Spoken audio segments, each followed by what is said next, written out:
This is Brian Dolby reporting from the FTTH Council event in Munich, where I'm joined by Roland Montagne of IDATE.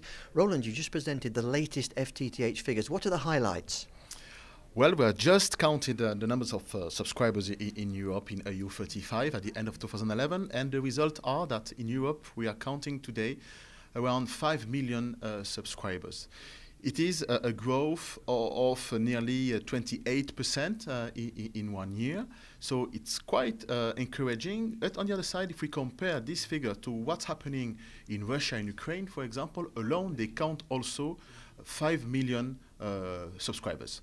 So it is good. It is a good result, but we can say that the dynamism in the eastern part of Europe is still strong.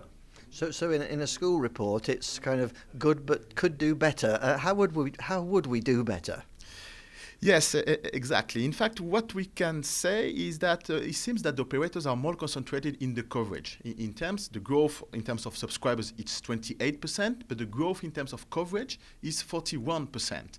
So the fact is that when you're doing the ratio, subscribers on home passed is only, I would say, for Europe, 18%. If you compare this ratio with the US or Japan, for example, it's nearly 40%.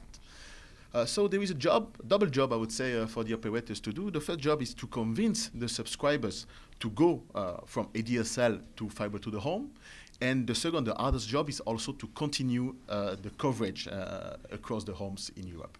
And are you encouraged? Are you confident that we can do that? What gives you hope that we'll catch up with other parts of the world?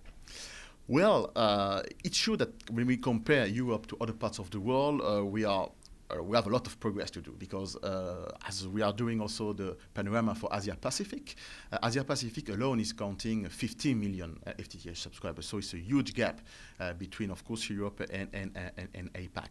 But nevertheless, we have now a clear objective coming from the European Commission with the digital agenda.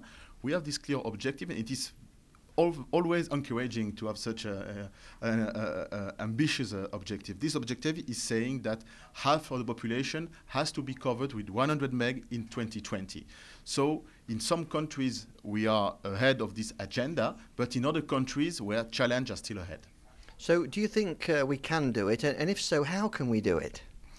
Well, encouraging sign is to say that at the beginning of fiber deployment, we had those pioneers coming from Sweden or Italy.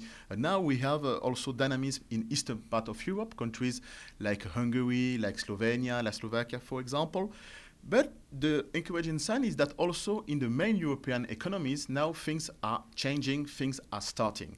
For example, countries like Spain has a very encouraging growth in terms of subscribers this year, is starting also in the UK, and especially here in Germany. Also, it's starting as Dutch Telecoms announced special subsidies to finance the FTTH rollout. So we are quite in the good track, I would say, especially in the main economies in Europe, to finally start this ambitious deployment. Okay, well, that sounds exciting news, and thanks for speaking with us. My pleasure. Thanks a lot. FTTH connects the world.